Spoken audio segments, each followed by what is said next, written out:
Welcome to the Black Hills Small Business Podcast. I'm Tristan Emond with Mindful Living Realty. And I'm Angelia Dale with Gateway Mortgage. Join us as we sit down with Black Hills small business owners, learn about their businesses, and tell their stories. We're doing it now on the Black Hills Small Business Podcast. All right, welcome back to the Black Hills Podcast. Today we are joined by Weston and Tenise Chapman with Black Hills Tire. Thank you guys for joining us. The privilege to chat with you today. Absolutely. Thanks for having us. Yeah, we're looking forward to it. Yeah. So we always ask the first question, kind of talk about yourselves and personally who you are, how long you've been in the Black Hills. Kind of tell us about you and your family. Absolutely. I can go first. Go for it. So I'm originally from the eastern side of the state, over by Aberdeen, South Dakota. And I came out here to go to college in 2002, which is dating myself a little bit. And ended up meeting Weston and staying and got married and stayed. And so I've been out here since then. And it's been awesome. Absolutely awesome. So. Yeah, I'm from Bison originally. My parents owned their own business, so growing up, I was always kind of working in a, not an automotive shop, but electronic shop, but still just at the front counter, dealing with customers all the time, and knew whatever field I got into, I wanted to own my own business. So, and cars was kind of my thing. So we decided from there, like, let's do cars. Let's get into the car business and fixing cars and selling tires, and it's worked out pretty good. There you go. So tell us about your business and what services you offer, what services you provide, et cetera, et cetera. Absolutely. So we opened Black Hills Tire 4.5 years ago. Before that, I've been a mechanic in town. I was an ASE certified master tech, and walked into another shop at one time and to buy a set of tires, and I left with a job there.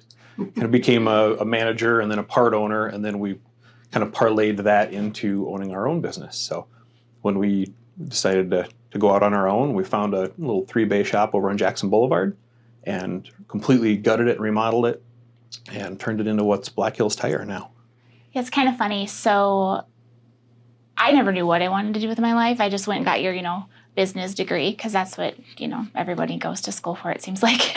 And when I met Weston, he had this plan lined out, this is what he wanted to do. And I was like, I don't want to be a business owner. That's a lot of stress. And we kind of went back and forth for, years or whatever. And finally, he convinced me that this is what we needed to do. And it was really cool because a few months after we bought Black Hills Tire, I was cleaning out a closet and I found this essay in this box of things his mom had given me. And it was when you were, 17, you wrote it? Mm-hmm. And it said, I'm going to graduate from Western Dakota Tech and from the automotive program. Then I'm going to become a mechanic for I don't know how many years. And then I'm going to be a service advisor. And then I'm going to own my own shop. I had everything lined out. And I was like, oh my gosh, this is really happening. This is really happening. That's pretty cool that you're realistic in the fact that, one step at a time, not I'm going to go from college and then I'm going to have this multi-million-dollar company. You kind of had that figured out. Yeah, it was really funny. I was like, gosh, you have wanted to do this for a long time. It's a good thing I got on board. So Angie races cars. Yeah, we are autocross.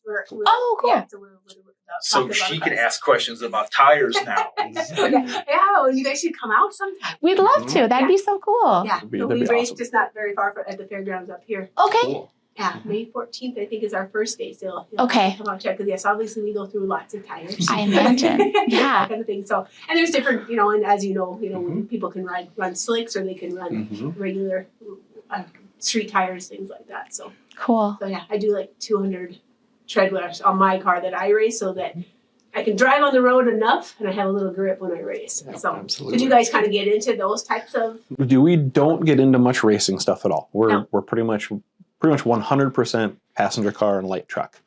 We don't get into any medium duty truck or tractor or buses or anything. I was going to ask, are you getting into the big mud Yeah, tires? nope. We pretty much stay in our lane of the passenger cars. Just taking care of family vehicles, really. Yeah. Mm-hmm. Yeah. I mean, obviously I don't know if you've seen our vehicles, but we got the lift kits and the, I was we going to ask about that. Yeah, I mean, we'll do those things, and Weston's a Jeep guy, so we've got some Jeeps, yeah. Absolutely. Yeah. So I have to ask, because it sounds like you were talking how in line that West was. Yeah. Are you the same way? Oh yeah. Okay. But I didn't really know what I wanted to do. I knew I just wanted to get my business degree. Numbers is my thing. I love accounting. Perfect. And I worked at Black Hills Federal Credit Union for 15 years, and did both when we first opened Black Hills Tire. Okay. I kept my job there, and then, we had this, and I would do this books and stuff on the weekend, and then COVID hit, and they all sent us home to work from home, and it kind of was a pause for us. Like, we weren't so busy. We closed on the weekends now at Black Hills Tire just to kind of make sure that we had enough work for our staff. And Weston said to me, he goes, "I think you need to quit your job." And I said, "Oh boy." Leap of faith. And he said, we either need to hire somebody else to do what you're doing because you're not keeping up with everything, or you need to quit your job. And we thought about it, and I thought, well, what the heck? Let's see what happens. And it was hard. I mean, it was my career, but it's been the best decision ever. Yeah. We've really grown Black Hills Tire since I quit my job, just because we've been able to do so much more community events. Yeah, because I take on all that stuff. So. And so what board are you on that you were down with? So I'm on the Western Dakota Tech Foundation. Okay. And they really just try to, raise money for scholarships.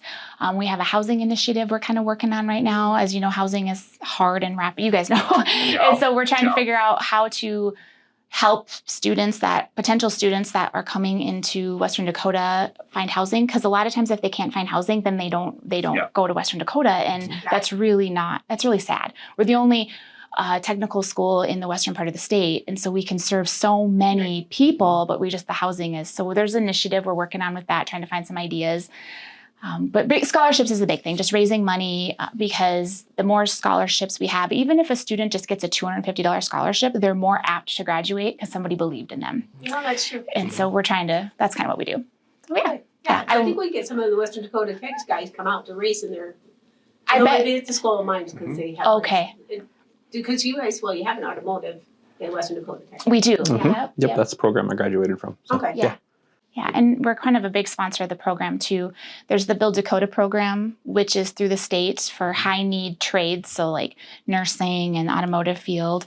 The state has money that they will give the student pay half their tuition, and then they partner with an industry partner, and the industry partner pays the other half of their tuition. Okay. Yeah, and then they have to have a certain GPA, and they have to work in the state of South Dakota for 3 years in that field, and then their loan is forgiven. Yeah. So we are on our third or fourth kid We'll have this next school year, our fourth Build Dakota kid will start. So yeah. And this is I know you've mentioned this in some of your Facebook. These are the people that you're basically helping. Yeah. You're bringing on a guy, and you're teaching them or having him work it for you, and then later on that's kind of moving them up in the. Exactly. Nice. Yep. So it started with Adrian. He came in, he was a senior in high school, and it was during COVID, and they were working or doing school remotely. And he's like, "I got some free time on my hands. Are you guys hiring?" And we weren't, but we visited with him, and he was just such a good kid. So we're like, "Okay, you can come work." Yeah. And it just ended up, he wanted to get into the field. And so we helped him get, signed up for school, and he's going through the Build Dakota, and it's just been awesome. So he still works for us. He'll graduate in May, and then he'll be full-time. And so then we've got Kane is doing the same thing, and then Rylan will start, and then Ross graduated 2 years ago. So It's just kind of been this, and they're all still here. It's really cool. Really cool. So how long do obviously they stay for you for a while. I was going to say, because how long is kind of that program for the school? Yep, it's a 2-year program. Okay. Yep, and then they obviously have to work for us for 3 years after that. So to satisfy the loan. So it's a really good deal because they get they get all their tools. Well, they do. Yep, they get a computer. All their books. It's 100% tuition coverage. Everything except for housing is completely covered for them. Nice. So when they graduate, they have zero debt. Really puts them. And this hard right now to get all that put together. So for that kind of thing, they kind of help them get started, get some experience on the and then actually just come in and have a job. Mm-hmm. Yes. I know how much Mac, when you look at that, yes. Oh my goodness. Yeah. Tens of thousands of dollars easily. Yeah. Yep. And so getting that equipment along with the schooling is awesome. Yeah. And not to have any student debt. I just paid off my student loans, I think 2-3 years ago. And I've been out of school a long time. Well, as being in the mortgage industry, you see some people's like, oh, how... You can buy a house because the student loan debt is so high. Right. Yeah. That has to be... That's wild. Yeah. I know you're involved in some other community type events as well, or things? What else are you involved in there? Yeah, so we're big supporters of the Boys Club, or the Club for Boys. I don't know if any of you guys ever gone down and taken a tour of the Club for Boys, but A long time ago. Yep. oh, you need to go. It is just the most heartwarming thing. And so we're huge supporters of that. We always do their Hooked on Hard Water event. We're a big sponsor of that. And then just any little thing that they need, Chantel will call and be like, hey, we need to get a little bit of help here. And so we're always trying to help that out. Wavy, I'm trying to think what else. Lots of sports teams. We're big baseball fans, and we don't have any kids of our own. So we're always about supporting baseball teams, kids baseball teams. Yeah. Other than that, we've obviously Camp Drive is probably our biggest focus right now. Yeah, in the have you guys heard about that? No, Camp Drive. So it's something that I came up with this idea one night of, there's a lot of kids that might be interested in cars, but they don't have a dad or an uncle or a grandpa that has that interest. And so that's kind of how you got your start. You and your dad hung out in the garage and worked on vehicles together. And some of those kids don't have that, but they might think they want to be interested in cars. So I came up with this idea to have a 1.5-day camp this summer, June 9th and 10th. And it's for kids 12 to 15, and we're going to have hands-on stations where they get to pull a spark plug, they get to put a set of brake pads on, they're going to get to help fix a flat tire. Yeah. We can do some alignments. We're gonna pull out a bunch of electronics too. We're gonna have the oscilloscope out and the thermal imagers out, and kind of show kids that it can be fun and hands-on. It can also be super techy, it can be a really high-tech industry too. So it's especially with the way the cars are now. Yeah, exactly. So yeah, we're looking forward to that. We have a guest speaker coming out from Pennsylvania. He's kind of a YouTube sensation. He teaches at the VOTech out in Pennsylvania, or the technical school there. And then he does trainings on YouTube, and all of our guys love him. And so we just messaged him and just said, hey, would you like to come out? And him and his wife have always wanted to visit the Black Hills and go camping out here. So it kind of worked out really well. He's going to be our guest speaker. The tool trucks are all going to come set up so the kids can go check out all the tools. I think the National Guard is bringing. National Guard's coming. They're going to bring some stuff. Yeah, we're having a car show. Yeah, yep. That sounds amazing. I don't even like cars. It's going to be super fun. The sheriff's department's going to bring that old Belvedere that they restored, so it'll be a lot of fun. Yeah. And we just seen, if you're into sports, if you're into baseball or football or basketball, there's summer camps for you. If you're into music, there's summer camps. If you're into science, you can go to a summer camp. With cars, there's just no way, like I said, unless you have a family member that's in it, there's just no way for these young kids to be exposed to it.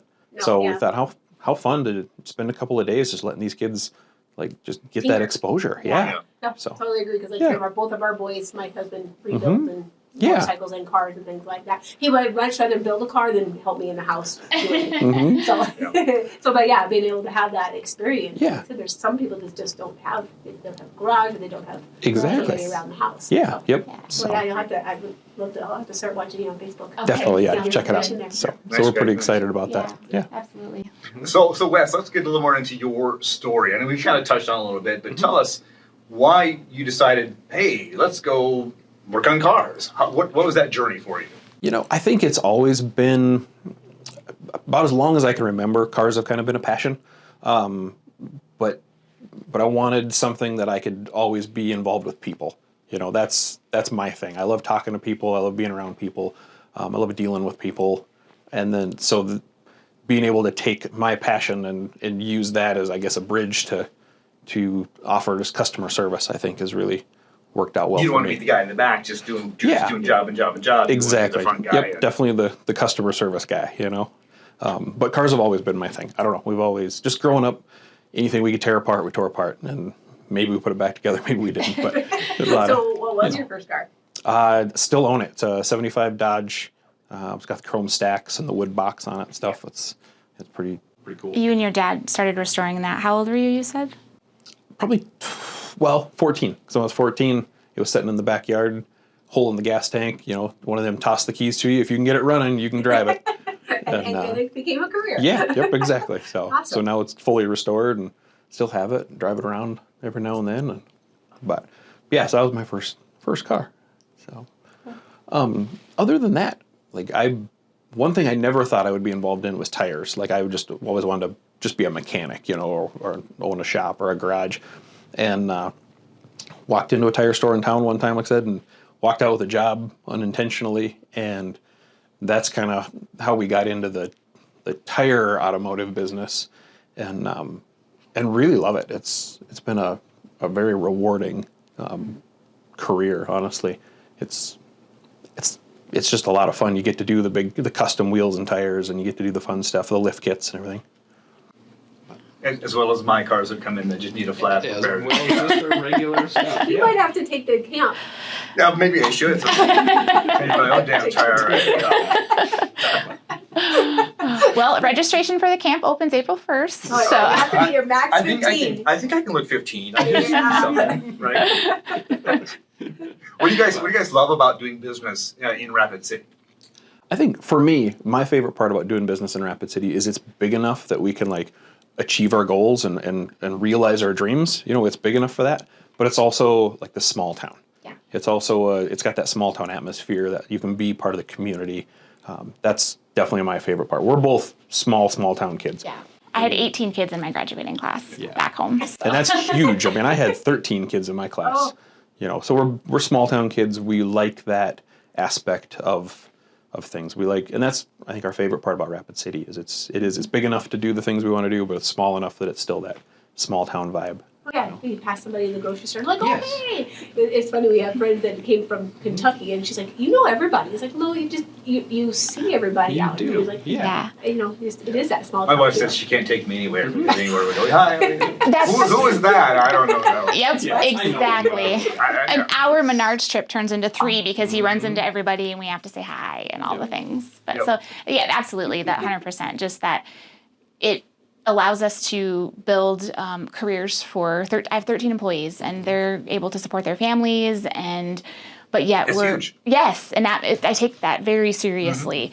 But yet it's a small town. We're kind of that local shop, you know, on the west side that really just makes it kind of what we grew up with. It seems like so. I really appreciate it because a couple times I've been there. You know, Wes, I know I've met you before. Denise, we were in Toastmasters Yep. together. That's kind of how we started. But, you know, I never really met you much, really. But, you know, every time I come in, hi, Tristan, how are you? It's like you knew who I was. Yep. And so that personal touch really means a lot to me. Absolutely. Because I feel like... And I mean, that's what we offer. There's Right. 40 places in town that offer the services that we offer, the goods that we offer. So it's that personal touch. It's that small town customer service is what we offer.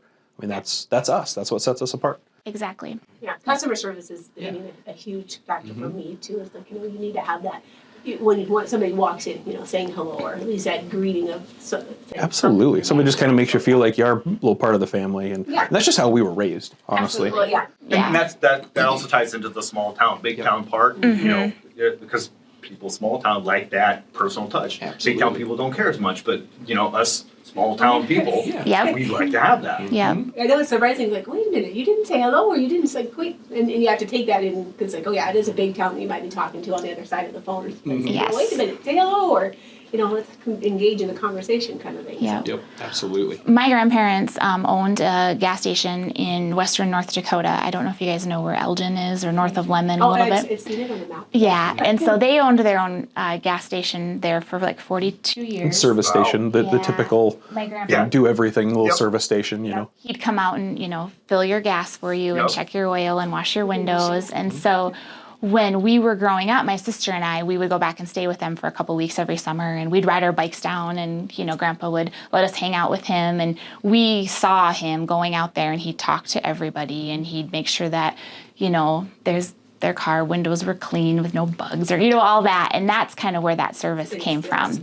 Yeah. And we don't, I mean, obviously we can't do that at Black Hills Tire, but we try really hard to still provide that same feel. Like every single person is important. We're going to ask you how your kids are, or your dog is, or if you got any fun trips planned. And we're trying to just, our guys do such a good job of that too. So. Yeah, that's definitely important. Yep. Because people come back. Yeah. What are some of the challenges of doing business in Rapid City? I think for me, probably the biggest challenge is just logistics. If we're doing what we're doing in Denver, I can get any part I need, any tire I need, anything I need, I can have it the same day. You know, where Rapid City, that's just not going to happen. It's not possible. So just logistics, being able to get the parts we need as quickly as possible. You know, that. I think that we're really lucky here because we are super close to Denver, and they do send like a tire truck every night. So if we do need to order tires for you tomorrow, let's say you ruined a tire and you need it, we don't have them. It'll be here by 7:30 in the morning, and that's we're really lucky with that. So that does help. But sometimes if the weather's bad, or a lot of our parts come from Billings, and it but that hasn't happened this year at all. I mean, no. But we are so lucky because our customers are always so understanding. They're like, well, no worries. Like, the weather's bad, I'm not going anywhere, or so they're super understanding about it. But it is hard sometimes because that'd be the most difficult. Yeah, I think so too. Because you want to make sure you're doing well for that client, because such a car's out of commission or something like that. Yeah, and there's so many different kinds of tires and parts and stuff. There's no way we could ever stock anything. Sure. Yeah. But I think that also goes back to small town Rapid City, where we understand, or majority of the people here understand what we got. I mean, we have Target and everything else, but it's not like you go to Minneapolis where there's 5 Targets when you drive down the road. So we don't have as much stuff that's available, but it's there. We just, as long as you order and wait a little bit, we understand where we are remotely. Exactly. How that works. Yep, there's a trade-off there, and I think people get it and are fabulous about it, really. And I think, a lot of people need to realize that Rapid City doesn't just serve Rapid City. Yeah. I mean, we've got a big Western, and so you have a lot of people coming into town because they don't have a Target in Spearfish, or they don't have a Sundance. Yeah, it does. It services a so really large area. Yeah, it's unbelievable. So, it's a lot of opportunity, honestly. Yeah. Our last episode, the chiropractor we were talking with is actually my chiropractor. He's mentioning he serves clients from Nebraska, Wyoming, up in North Dakota. I mean, they come from all over. And that's typical of our area, which is also why our area remains pretty strong economically. It's because everybody's coming here for everything. Yep. Exactly. Yep, absolutely. Yeah. Absolutely. Do you find a lot of people coming to you from out of town, then I assume? Absolutely. Yep. Yeah, it's unbelievable how many people come from all over the place. We'll see them from dang near to Pier, and then obviously the Harding County, Bison, up into Lemon, even in that area. And then, like I said, nothing to see somebody from Nebraska come up, Just, it's like a little trip for them. Huh? Yeah, well, crazy. Otherwise, Omaha's, they're... Yeah, exactly. They don't have much of anything down there either, too. So. Yeah. And people just drive so much more than they used to. It's crazy. I was just thinking about that today. I have a truck and I have a mini. It's like, we're okay jumping in the car and just going. Absolutely. Like when I was growing up, we hardly ever came to Rapid. Yeah. You'd go to Denver once every 5 years, maybe. Now I see high school kids drive to Rapid from Bison, like for an afternoon, and then drive home again. It's just wild, the amount that people are driving, which is great for us, So, but it's crazy. Anything else you want to point out, baby? I think I wanted to mention that one of the other reasons we love being able to have our business in Rapid City, and I don't think it would work in Sturgis or Spearfish because of the technical college. Oh. We got into tie-in. We've gotten into that, and that's probably one of the favorite things we do is these scholarships and helping these kids. They're so much fun. They come back, They bring such a exuberance to your day. And just the passion, right? There's so much passion. They're so excited. Guess what I learned today? And I'm like, I don't understand any of that, but I'm glad you're excited. And it's just so cool to see. And it bleeds off on everybody. Oh, yeah. Like the older guys love hearing about what they're learning, and it's just contagious. Because as we get older, things kind of tend to be kind of that day by day. Mundane. But when the kids come in and say, hey, this is good, it's kind of, you kind of stop and realize, hey, this is exciting. This is pretty cool. Well, especially with the new technology and stuff like that, they come out, you have our older people that have been here for 50 years doing the same thing. It's like, okay, you can use this computer. Yeah. Well, but then the old guys, they can teach the young guys those little tricks that they know that aren't really... they don't know in school books or anything like that. They can tweak this. Yeah. Yep, exactly. Well, and I think for us, it's just so much fun to see. Kane and Adrian, school wasn't easy for them. They never liked school, high school, and they were like, I don't think we can do this. And I'm like, yes, you can. Both dropped out of school. Yeah. Went and got their GEDs while they were working for us. So they'd work all day. Then they'd go work for 3 hours at the Career Learning Center at night. Get their GEDs. Just because you had to have, they had to have their GEDs to get into Western Dakota. Yeah. And so all of a sudden they'd get into Western Dakota and literally you could see it in the first 2 weeks. They liked school. Awesome. And they started getting good grades. All of a sudden they'd get grades back and they'd get an A. And they immediately call us and they're like, I got an A. I've never had an A in my life. And it just makes you want to cry. You're so proud of them and so happy that they found something that they're excited about. Well, and that's what it is. It's like, our schools don't always form everybody. And then you get to something that they have that passion for it. And then it's just like, so they blossom. Yeah. Absolutely. I mean, I'm sure they grew up thinking they weren't smart, Well, then all of a sudden it's like, holy crap, I am smart. Yeah. Like I just needed to find something I liked, find the point. Yeah, something that interested me, that's amazing. Yeah. Story. So that's really cool. We're really, really lucky and So blessed. you've had 5? 4. 4. Yep. Four. So we've got 4 kids. We will have 4. Rylan Yes. starts in This fall. Yeah. He'll be our So 4th. just one? We do 1 per year. 1 year, okay. Yep, exactly. Yep. Just easier for us to manage, to kind of keep an eye on them. But yeah, I don't know, if you would have told me 4.5 years ago that like education and scholarships and these young men and women would become our passion and our thing, I would have just absolutely laughed you out of the building. So we've kind of just lucked into it or whatever you want to call it. But it has really, between the Build Dakota Scholarship, we also started the Jim Schneibly Scholarship, which was my instructor who passed away a couple years ago. So we do a $10,000 a year scholarship to any kid in the automotive technology program at Western Dakota Tech.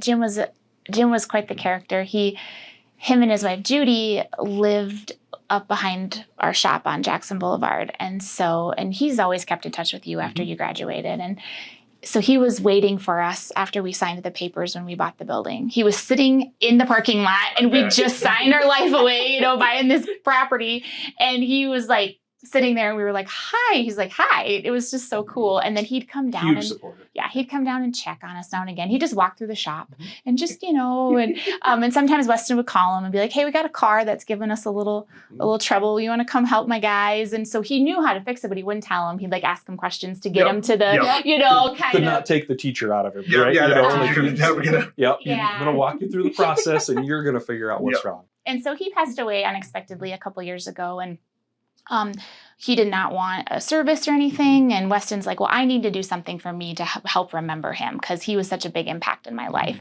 So we talked to his wife and said, we would like to do this scholarship in his honor. How do you feel about that? And she was like, oh my gosh, we'd love that. So she's on the board with us. She helps us pick every year, help us pick the student. Nice. It's so cool. It's really cool. It's really, really and like I cool. said, it's just that you impact. So many lives, just absolutely. Just right. A little amount you do, but just what you do with your business alone. Yep, exactly.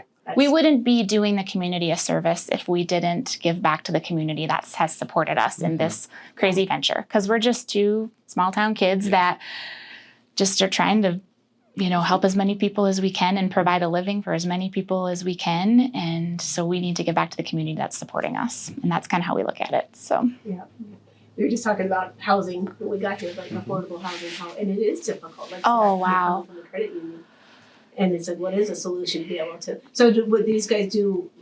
Is it more apartments for them to rent from, or is it? We're not sure yet with the school. Yeah, they're looking at some options. Because you get at Western Dakota, the majority of the students there are non-traditional, so 25 to 35, and a dorm room probably isn't going to do them any good. But yet rent on a 2-bedroom apartment for them and their family in Rapid City. Yeah. And how do you go to school full time and pay that? So I don't know. They're looking at all sorts of options, and hopefully we can come up with an idea soon. But it's definitely the biggest roadblock, though. Yes, that is the biggest issue. Yeah. Sure. If you lived 300 miles from here and wanted to go to Western Dakota, my gosh, that'd be the hardest part. The scholarship 2 years ago to a student that came out here to go to the automotive program. He's from Sioux Falls. And I asked him, I said, do you have housing? And he's like, no, I haven't found a place to live yet. And I'm like, well, you better get on that. Because he's like, if I don't find a place, I might not be able to come to school. But he was able to find a room somewhere. He's renting a room from somebody. But it's not ideal. It's not. And I don't know what to do about it, but hopefully. It's cool though that Western Dakota's foundation is looking at we recognize that trying to do, because no other Votex do, or no other technical college is doing that. There's some crazy rules with the Board of Education and technical schools. So you're not supposed to have housing, and if you do, you have to ask for a different party has to run the housing than the school. I don't know all the ins and outs, but so there's some loopholes and all the things, but Yeah, exactly. yeah. It's good But that things are but we're kind of recognizing moving the forward, issue, yeah, and hopefully with we that. can come up with a solution. Right. So 100%. Because that was what's going to have to happen, because there's no other way no. for for affordable housing to happen unless there's some kind of entity that steps in and Exactly. figures something out. Mhm. Well, especially if you're going to lose some students and things like that. Yeah, there's really no way for Western Dakota Tech to grow unless Yeah. we come up with a housing solution. Mhm. So I know Sioux Falls housing is expensive as well, but there's like little cities outside of Sioux Falls that you can They're find. close by. Yeah, we None don't of this really, 20-minute away New Underwood crap. yeah, we don't You know? really have that out here because Yeah. we're so rural. So All right. But- Well, thank you guys very much for joining with us. We appreciated learning your stories, and we can, we can hear your passion. We appreciate everything you're doing for the community. It's been really eye-opening, I think, and so I appreciate you guys stopping Absolutely. to talk with us. thank you for having us. This was fun. Yeah, absolutely. Anytime. And And we'll certainly put on all their information in the show notes. Make sure you stop by if you need some tires, and just to support these people as they support the community. So, Awesome. Thank you. Thank you. Guys. Thank you very All right. much. all right, everybody, thank you for watching, or See you later. watching, listening, whatever. Have a great day. I hope you enjoyed that story as much as we did. We'll put all the contact information of every business in the show notes or the description below. Be sure to check them out and support our local small businesses.